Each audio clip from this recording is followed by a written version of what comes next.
Matrix is proud to be the exclusive sponsor of Shorts with Liz Clark. With over 20 years as a dedicated supporter of the fitness industry, we're thrilled to continue a partnership geared towards success for all those who believe in better. Well, today I am thrilled to welcome Jennifer Maanavi, a growth-minded entrepreneur, thought leader, and co-founder of the global boutique fitness brand Physique 57. With over 20 years of success across health, wellness, and finance, Jennifer brings deep expertise in building high-growth businesses and driving meaningful impact in the wellness space.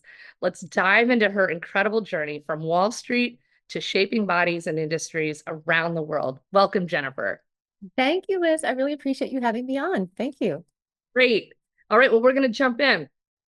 So you launched Physique 57 back in 2006, well before boutique fitness exploded. And maybe you can talk a little bit about the origin of the brand Sure. and where the concept came from and what that journey was like. Sure. Yes, this was a long time ago. It was 2005, and boutique fitness did not have a name, and even bar fitness did not have a name. So this was basically Jennifer tried really hard to start an exercise studio. That would be the name of the the book. Jennifer wanted an exercise studio. So I spent 10 years working on Wall Street. I went to business school and just figured I would have a long tenure in the financial services industry. And I really did like it. But I had a 1-year-old and was realizing that I was working a lot of hours and I was not really questioning my interest in that industry. I was just questioning work-life balance. Not that being an entrepreneur is any easier or less hours, but at least you have some flexibility. So sort of in the back of my mind, I was thinking that I wasn't so clear where my career was really headed. In the meantime, though, unrelated, I thought I was a big fan of a boutique studio, which again, not called boutique at the time, but of just an exercise studio called the Lottie Burke Method in New York City. And it was near where I lived. And I started going when I was about 28 years old. I was about to graduate from business school and had some extra time and thought, oh, maybe I'll start working out again, because I had been a dancer growing up. I had worked out a little bit at Equinox and some other gyms in my 20s, but I really hadn't jumped into exercise. And I thought, no time like the present. So I had heard about the Lottie Burke Method. I gave it a try. And I've said this many times, and it is so true, that 10 minutes into that first class, I knew I would do this type of workout for the rest of my life. And I did. And I just loved it. I was so sore. Oh my gosh, I could hardly even get out of like a cab. My thighs were so sore. I couldn't believe what was happening. I lost 2 dress sizes. I became taller. People were noticing a difference in my figure. But what was more important was the inside, not so much the outside. I was working at Morgan Stanley at the time, and it was competitive and it was fun. I enjoyed it, but it was competitive and you really needed to bring your A game Monday through Friday. And I found that I just was more confident in my work environment. I felt stronger in my body. The sore muscles that I had were a reminder that I was taking time to work on my health and fitness. And I just thought this exercise thing is really fun. And it was a transition from being a dancer to being a fitness person. But I really opened my eyes to the value of fitness. So, and I can make it a long story short, but that studio, Lottie Burke, closed. It had been in the city for 30 years. And unfortunately, due to some real estate reasons and personal reasons for the owner, she closed it. But with her blessing, I contacted her top instructor, Tanya Becker, and I just called her up on my flip phone because it was 2005 and pitched myself to her for about 6 to 8 weeks, trying to convince her to start this fitness studio with me. And what some people don't know is that she really did not give me the time of day for quite some time. And this was kind of before you could Google everything about somebody. Like I wasn't really a known entity in any way. I was just some woman who was calling her up all the time. So I called and I called and I called. I started looking for space. I hired a branding agency and I effectively started the company without her and just waited for her to say yes. And luckily she did. So, wow, like what a story. And that is so true through our industry about perseverance, right? That you're calling.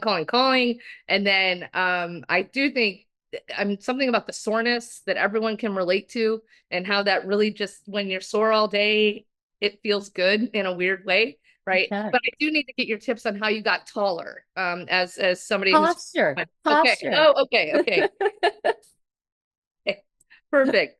So listen, Physique 57 was one of the early fitness brands to embrace digital content. So what motivated you to invest in supplemental digital content so early on? And how have you seen that evolution within the industry? So we started Z57 in 2006, and we opened up several studios between 2006, 2007, 2008. And I took a pause for a bit and strategized with Tanya to think, do we want to put money into another studio, or do we want to think about the brand on a national basis? And we were doing very well with the studios we were opening, but at the time it was very expensive. We were building 4 or 5,000 square foot studios.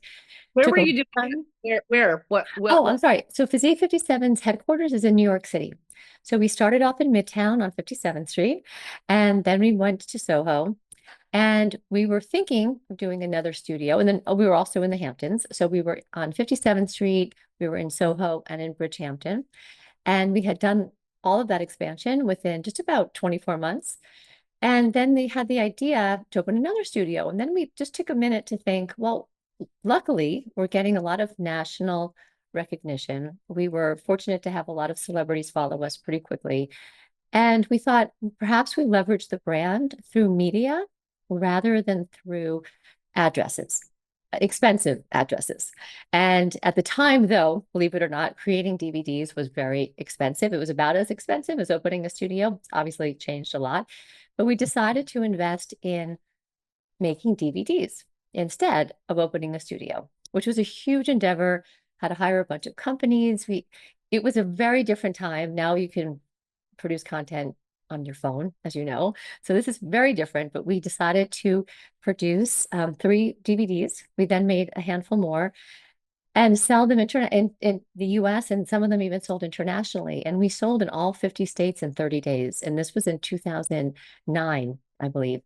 And then we got a call from QVC and started selling them on QVC. And we had a relationship with them for many years.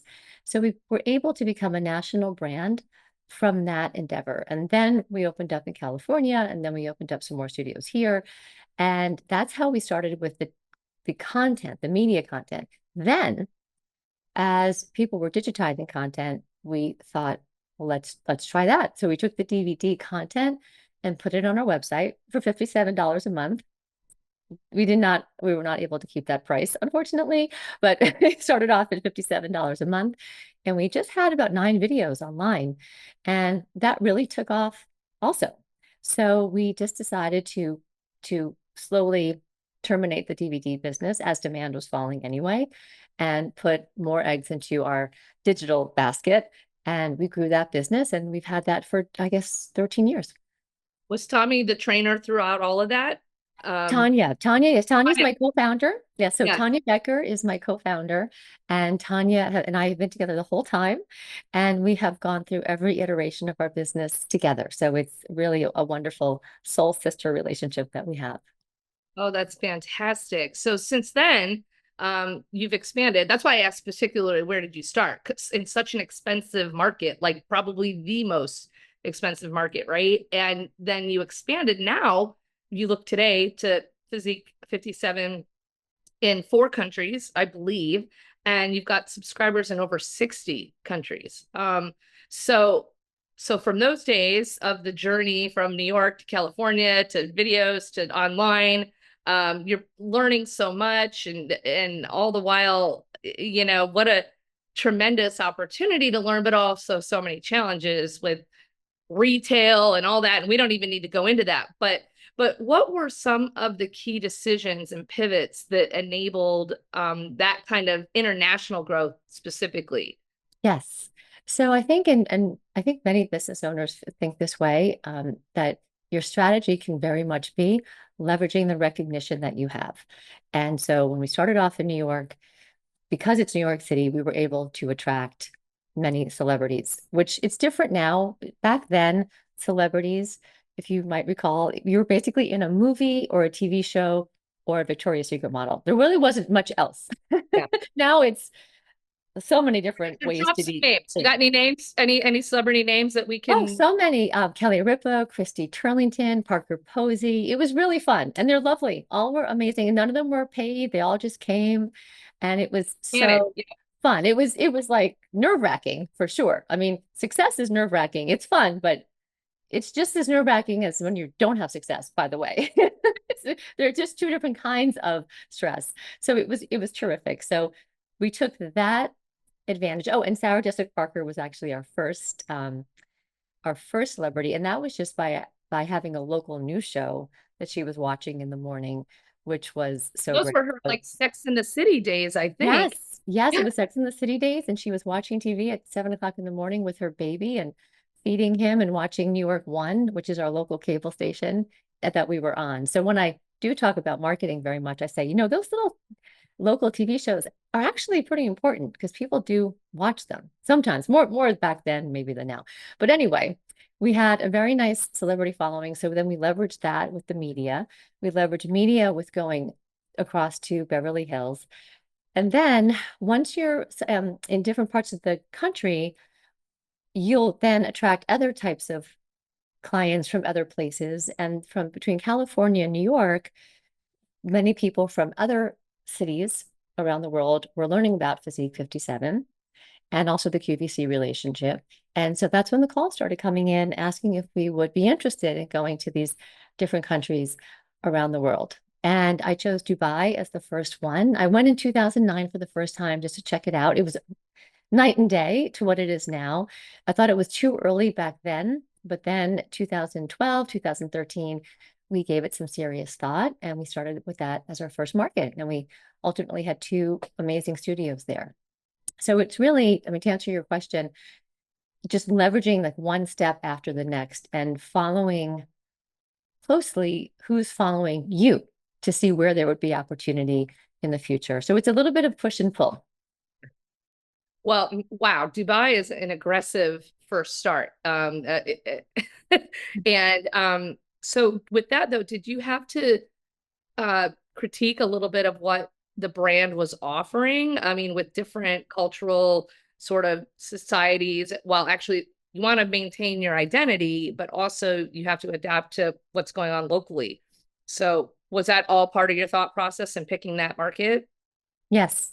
So one way to think about a market that you want to expand to is to find, at least in the beginning, other cities that are similar to yours or have a similar user group or type of client.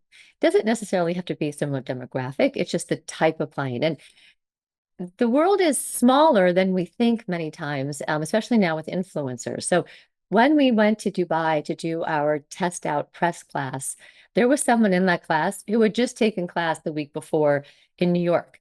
So you are going far away by miles, I understand. But a lot of these women and men are going back and forth to all these cities. So they know you when you're there. And this is, Instagram and Facebook and all that. They know who you are before you get there. So you are going far away, but it sometimes isn't quite as far as you think. And then to your question about do you have to change the brand or change really anything about the offering? And the answer is sort of yes and no. The brand you want to keep the same because that is usually what the partner is actually buying or renting, in a license agreement, and they don't want you to change it. What they like and what they found is what they want to keep. And we've been very lucky. Our partners have upheld the brand like 10 out of 10. It's amazing. But then you have to think about the fitness, like the fitness awareness that the city might have, and just basically how fit they are. Now it's much different because people are working out much more, but you can't go in with your most advanced class. So, and even your beginner class might be hard for them. So the value of the experience that we had and other people that do this is you've been teaching beginner clients, intermediate, advanced, all different types of clients, different injuries, different mind-body connection, so that when you go into a new city, you can pick up on what they might be attracted to or what they can handle in many ways. And then there's a whole other aspect, which is the graphics and the creative and what's acceptable at the time in certain markets. So you do sometimes have to make some changes there. And I do have a funny story teaching in Bangkok with Tanya, because we went there also for a practice press class. And the language we use here is so different than the language that they use there. I mean, first of all, they didn't even all understand English. And then the sort of the rah-rah type of exercise vocals and cueing that a teacher might use here, they just didn't even understand those words. And I just remember Tanya saying, okay, I need to get a whole new spiel here. So Dubai was very much the same as New York, whereas Bangkok was almost a 180 from what we did in New York. And that's why we do these practice classes, because you can figure that out pretty much in a couple of classes. So you just go market by market and you try to figure out with the partner and doing some practice classes what that market needs, what they're attracted to, what's appealing, what's uplifting, what's empowering, and what's useful. And it's really different. We were also in Saudi Arabia, so that was in 2017. So that was a very, very different market. And you just have to be a listener, an amazing listener, and be responsive. I was just going to say, I think there's something really special about that adaptation in all of those markets and about being a woman, because I do think that listening is a really important skill set that women tend to have a little bit more than men sometimes. And so obviously it's proven to be fruitful and successful for you. Yeah, And thank you. tremendous model. So going back, right? Starting in 2006, expanding in 2017, all these international markets. Now there are so many boutique fitness brands on the market today. So what do you think has helped keep Physique 57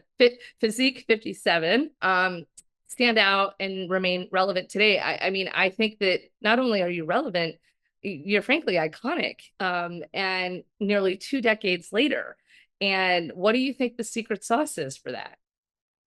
Well, thank you, first of all, for saying that. And it's been so fun, and it's not been without its challenges. But it's really a passion, and it's a business, though. It is a business. It's not just, we like to exercise. It's a serious business. We employ a lot of people, and we have a very long length of service with our team. So very proud of that also. People do you employ? We have at the height before the pandemic, 150, and now there's about 40.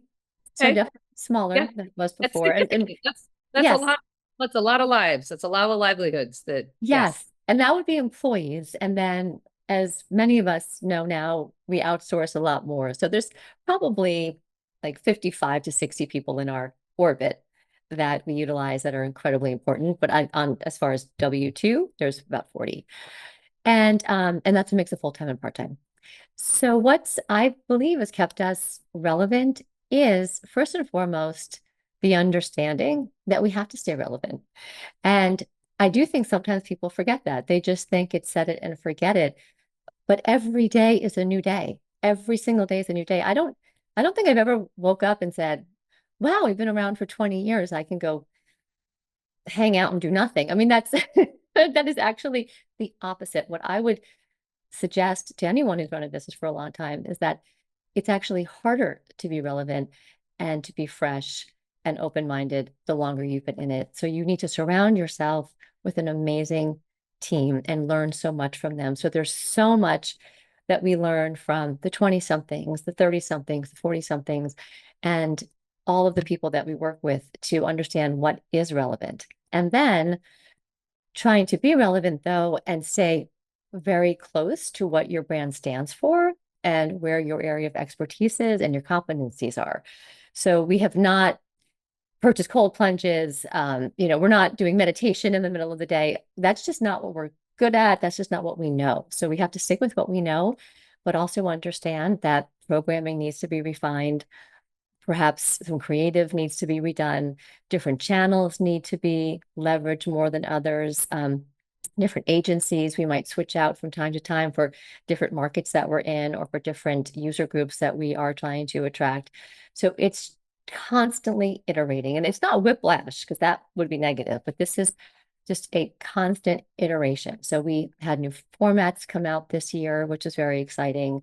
We've introduced new digital products still, and after all this time on some of our platforms, and it's really what's fresh. And and I will say in some ways, which I think I'm not saying we are necessarily great at this, but I would think that maybe the fitness industry can learn a lot about other retail businesses. Other retail businesses have new clothing lines, new products, new campaigns every quarter or more. And the fitness industry doesn't live like that. We just weren't trained like that. And it's very hard. I don't suggest that everyone have a new class format every quarter. That would be very hard and potentially unsafe and confusing for clients. However, I think there's something that we can think about as the fitness industry that resembles what other retail businesses do with what's new and campaigns and summer programs. And I don't just mean challenges. I mean really thinking about different ideas and even classes, modalities that are fresh more often. Yeah, I think that one of the things that has made your brand so successful is that there's no such thing as sort of rinse and repeat, right? And there's no, and people probably ask you like, oh, tell me about your average day. There is no average day, right? Like it's No just, average day. yeah. And I think that's what keeps it fun and keeps it fresh and keeps you on the front lines of that. And you're so right about learning from other industries, other brands. And we're even starting to see that in a lot of other companies bringing in people from various industries that don't necessarily weren't born and raised in this industry, Right. that have a lot of offerings to sort of teach us. So you're so wise on that. The thing I would also sort of like to say is, so you've also served as a fractional executive and advisor to early stage female-led companies. And what are some of the common challenges that you see women founders perhaps when trying to build profitable and durable businesses? There are certainly many out there, but how do you as an advisor help get some of these early folks in the business and advise them through some of these challenges? Yes. So I started advising in 2021. So it was after the pandemic. And the reason it even came about is, and you might know this yourself, a lot of us in the industry came together to learn from each other. And I am thankful for Boutique Fitness Solutions for starting so many programs. And for anyone who's in the industry now, you'd be surprised at how closed off we were beforehand. I mean, before the pandemic, I had not really spoken to many business owners in fitness in New York City. We were like, would say hi if we ran into each other at a restaurant, but that's about it. And these women live a handful of blocks away from me, and we still just didn't have reason to talk. And then Boutique Fitness Solutions came around and started with their masterminds. And it was during the pandemic, we all had a million questions, and we became very close very quickly. And then I wouldn't say the phone was ringing off the hook, but a lot of people were asking questions to people in their cities or across the country or different modalities. And just there was so much amazing collaboration going on. So it started off as a informal conversations, and then I decided to turn it into more of a business and to help other smaller businesses, whether the pandemic or just even start and grow a business. So it's been so fun and so gratifying. And to answer your specific question, I think one pattern I see with new entrepreneurs is that they think there's just maybe one or two ways to do something, to execute an idea. And it might be because a competitor down the street did it, or they just think that's kind of how it works. And one thing that I try to do very often is say, there's 3 or 4 different ways that you can accomplish your goals, and let's think through them, and then throw in some ideas that they wouldn't have imagined themselves. And I'm not telling them to do it. I'm just suggesting, well, you could also do it this way, or this way, or this way, or this way. The beauty is that there is no rule book. It is pretty unregulated industry. And I come from finance where it was not unregulated. It was quite regulated. And that was a bit of a downer, if you want to put it that in the A financial industry. motivator to come to this Yeah, I industry. mean, it's good for the consumer. I understand why there's laws, Yeah. but you have to abide by them, which is hard. But when you're an entrepreneur, especially in fitness, you can pretty much accomplish your goals in any sort of circuitous route that you want. And I think it's fun when we talk about all the different things they can do. Like as simple as not every employee needs to be full time. And when you say I'm going to hire someone, that could mean so many different things. You can hire someone for 2 weeks. You can hire someone for an hour. You can bring them on full time. You can give them benefits, or maybe you can't afford benefits. Like, so sometimes I think, especially if you come from another industry that's more cut and dry, you think things are black and white. And I just try to introduce the gray all the time. And I lived in gray. I still live in gray. And I like it that way of like, what are all the different ways we can get something done? So it's a creative problem solving, but also systematic problem solving. And so that's very fun, helping them find ways to accomplish their goals in many different ways. I also think, though, on the more standard and operational side, I do like to bring in best business practices. I teach a class for boutique fitness solutions that is an operational excellence class. And that is a 10-session class of like literally how do you run your business? So while I have fun on the creative side with problem solving and imagining the future, at the same time, you have to run a business the way a business should be run. Accountability, job descriptions, weekly meetings, looking at scorecards, finding your issues, solving your problems every week. So I also help with that. So it is, and I think your HFA has done a great job legitimizing the fitness industry. And I'm also trying to help small businesses run their businesses as if it was a typical large company, because you can bring a lot of those best practices to a company with one owner, two managers, and a few studios. You can run that with the same clarity and systems that a large business is run, and it makes it a lot easier. So it's really a mix of like operational excellence and creative problem solving, and also fun entrepreneurial journeys that we can have together. Yes, I think so. There's so much to unpack there that we don't even have time. But I mean, everything about BFS and what they've done with NT and Julian are just fantastic, and just what a tremendous organization that's been for the boutique world. And so my question though is, my next one is a little nuanced though. So you've learned so much. I love you're living in the gray. I love that. I think I like to live a little in the gray as well, but in Washington, D.C., there is a lot of black and white, unfortunately, but that's all good. But have any of these learnings of you sort of advising folks shaped your perspective on leadership and growth? And maybe have you taught yourself some things in all of these? Definitely.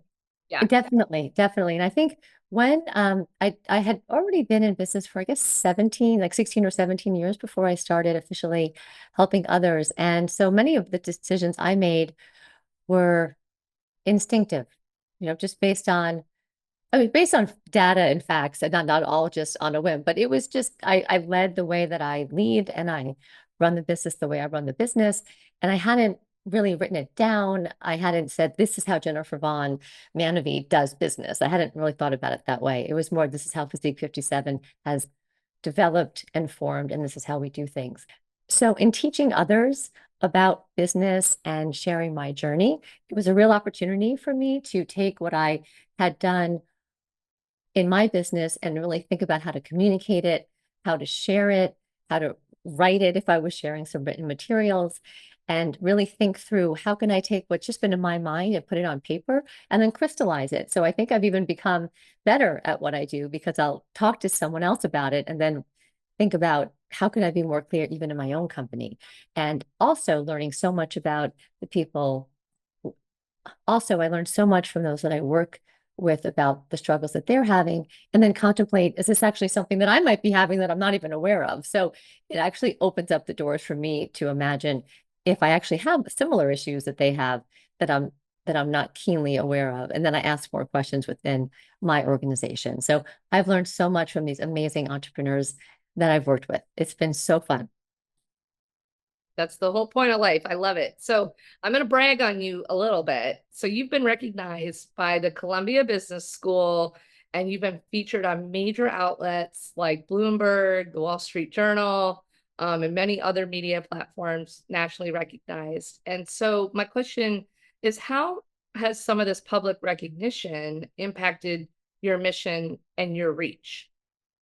Well, thank you. Yes, it's been great to be recognized, and I appreciate it all. And I think it just adds to the responsibility that a lot of us who have been successful, especially female leaders, have in the industry. I really do take this seriously, and I think very closely about the people that I work with and the Physique 57 alumni, because I really want the people who've worked at Physique 57 to be incredibly successful when they leave. And I really take um, a lot of I just find that that's very important. So when somebody leaves Physique 57 and they go on to their next career, I always want them to be successful. And very often we keep in touch and I watch their journeys and I Like want them raise to kids a little bit. You want them to grow. You want them to get out of the I house. You want want them to grow. Yes. And, people don't stay in New York City forever. So they're going to leave. And I want them to leave. And I want them to have learned from Physique 57, whether it's hard skills or soft skills. I want them to contribute to the fitness industry or another industry in a significant way and make an impact. So for one, I care very much about the people I work with now and the people that I have worked with. I also try, if there's an opportunity, to share some opinions I have about the industry in general. I just did a podcast and it's titled really it's a bold statement. It's wellness is the death of fitness. And I talk about how I think the wellness industry is confusing and it's not so helpful. And we've gotten away from the importance of just basic fitness and nutrition as the twin foundations of longevity. So someone gave me an opportunity to talk about that, and I was very appreciative. I spoke at HFA about hospitality because that is also something that's very important to me as a business owner. And I think that fitness really is in the hospitality business. And I have teamed up with the Fit Guide to share that message as much as possible. So I just look for opportunities to share messages other than I think Bar Fitness is so great. I do think Bar Fitness is so great. I do think Physique 57 is a terrific company, but there's more that I have to say about what I've seen over the last 20 years about the industry, about the people, how we're all growing up in the industry and what our responsibilities are.